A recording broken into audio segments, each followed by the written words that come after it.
প্রিয় বাংলাদেশ ভাই, সকলে কেমন আছেন? আশা করি আল্লাহর রহমতে ভালোই আছেন। আমি ছোট্ট একটা বিশ্লেষণ করেছি যে বাংলাদেশের কোন দল ক্ষমতা আসলে কী হবে কি না হবে। যদি আপনাদের ভালো লাগে শুনে শেয়ার কমেন্ট দেবেন। বাংলাদেশে এই মুহূর্তে যদি জামাত ইসলাম ক্ষমতায় আসে, তাহলে আইন শৃঙ্খলা কঠোরভাবে বিচার হবে, সঠিক ন্যায় বিচার পাবে সবাই। এবং বিএনপিও যদি আসে, বিচার হবে, কিন্তু কঠিনভাবে হবে না, কারণ বহুত আওয়ামী লীগের চামচারা এখন বিএনপিতে যোগ দিয়েছে। এরা দেশের ভালো চাবে না, কিন্তু বাংলাদেশকে উন্নতি করার জন্য চেষ্টা করবে না। কারণ এই আওয়ামী লীগের লোকজনগুলো আছে সবচাইতে বেকায়দা খারাপ। এরা আছে জবরদস্তি, হারামি, বদমাইশ। আমার কথাগুলোর সাথে বাস্তবে মিলিয়ে দেখেন যে আমি সত্য বলছি না মিথ্যা বলছি।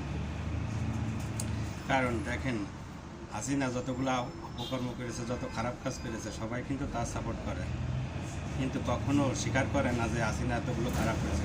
হাসিনার খারাপের সংখ্যা দিলে হিসাব এই সংখ্যা ফুল পাওয়া যাবে না।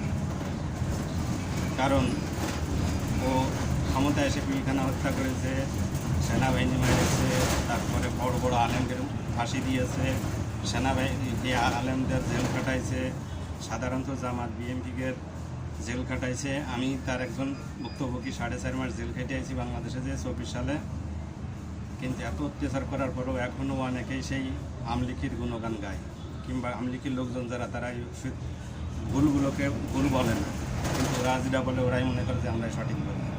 কিন্তু আসলে এরা ন্যায় বিচার কোনোদিনই হতে দেবে না, এবং কি ন্যায় বিচারকেও পাবে না। হ্যাঁ, বিএনপি ক্ষমতা আসলে একটা কাজ হবে কি, যে যত অত্যাচার করেছে হয়তো তার পাল্টা জবাব হবে বেশিরভাগই, কিন্তু বিচারের মাধ্যমে তাকে সাজা দেওয়া হবে না বেশিরভাগ ক্ষেত্রে।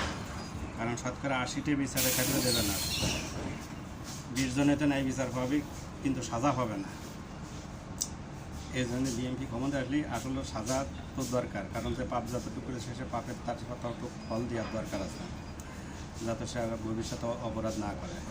কিন্তু জামাত আসলে আমি জানি, আব্দুল হাবিব বলেই গেছে যে আমি মারা যায়, আমার গুলি করে মারা, সমস্যা নাই, যেন বিচার হয়, বিচার প্রতিষ্ঠিত হয়। সেই বিচারের জন্যই কিন্তু সে আব্দুল হাদি কিন্তু বলে গেছে, ওসমান হাদি।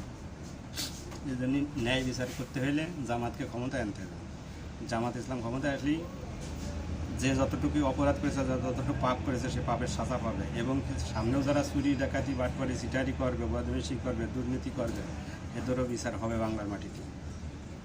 কিন্তু বিএনপি আসলে বেশিরভাগই বিচার হবে না। হ্যাঁ হবে, যে সামান্য কিছু হবে, কিন্তু যে যেরকম জোর জুলুম ফিরে আওয়ামী লীগের লোকজনের জমি জাতি মানুষই খাইছে, মানুষের হক মারিছে, নষ্ট করেছে, এগুলো দ্রুত ফিরেই নেবে, কিন্তু সাজা দেবে না। সাজা দেওয়ার দরকার দিতে হলে সর্বপ্রথম জামাত ইসলামকে ক্ষমতায় আনতে হবে, আইনের প্রতিষ্ঠা করতে হলে। কারণ শিক্ষিত মানুষ যে জায়গা বেশি, সে জায়গা বিচার হয়, কিন্তু সে শিক্ষিত যদি কাজে লাগায়।